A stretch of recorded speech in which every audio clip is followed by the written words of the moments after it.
generations of Christians, missionaries, evangelists, and you're brought up as a Christian, but then in your student years, you wavered. Tell us about that time. Yes, I mean, actually, one of the things that I did do was I vowed I'd never marry a minister or anything like that. So that's perhaps for another time, another story.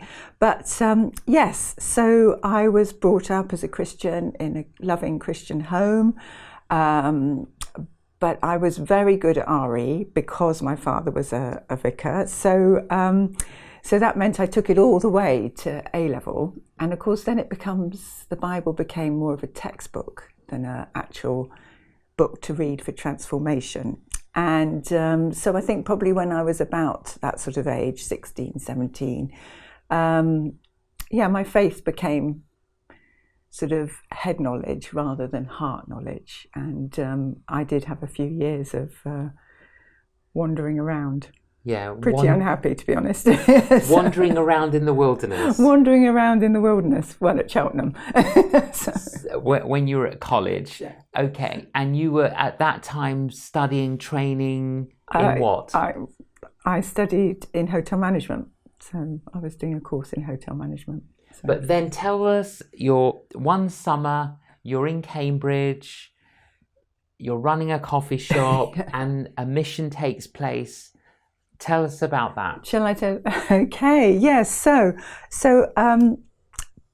basically, my father, who loved me very much and thought I could do anything, I was home from college and he said, why don't you just set up a coffee shop? Because obviously I was doing hotel management.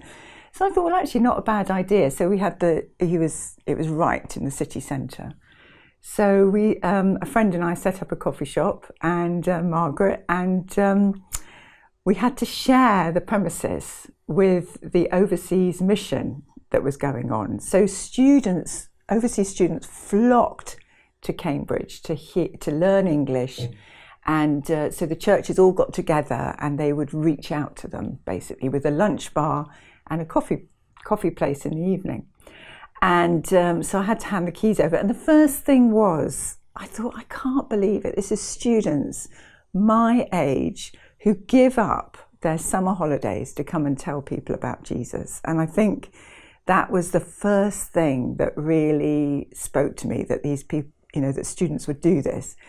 And then the second thing was I got chatting to the leader of the team. And we had some very interesting conversations about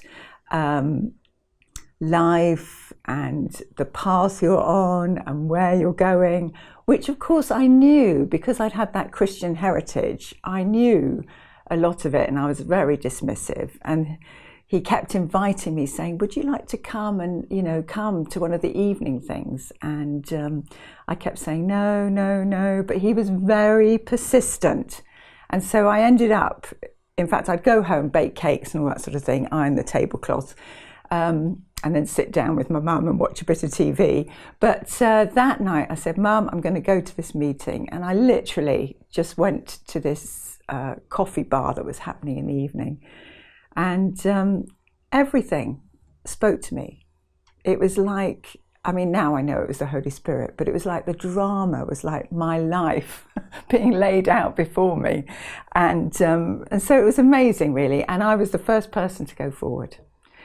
And then I always say that the leader followed me up because it was you. I was privileged to help you rediscover the wonder of God's grace. That's and right. Yes, I did follow you up. I wrote you epistles, yes, letters to encourage you as you went back to college. It was pre-mobile phones, so so we had lots of letters and phone calls in the phone box. So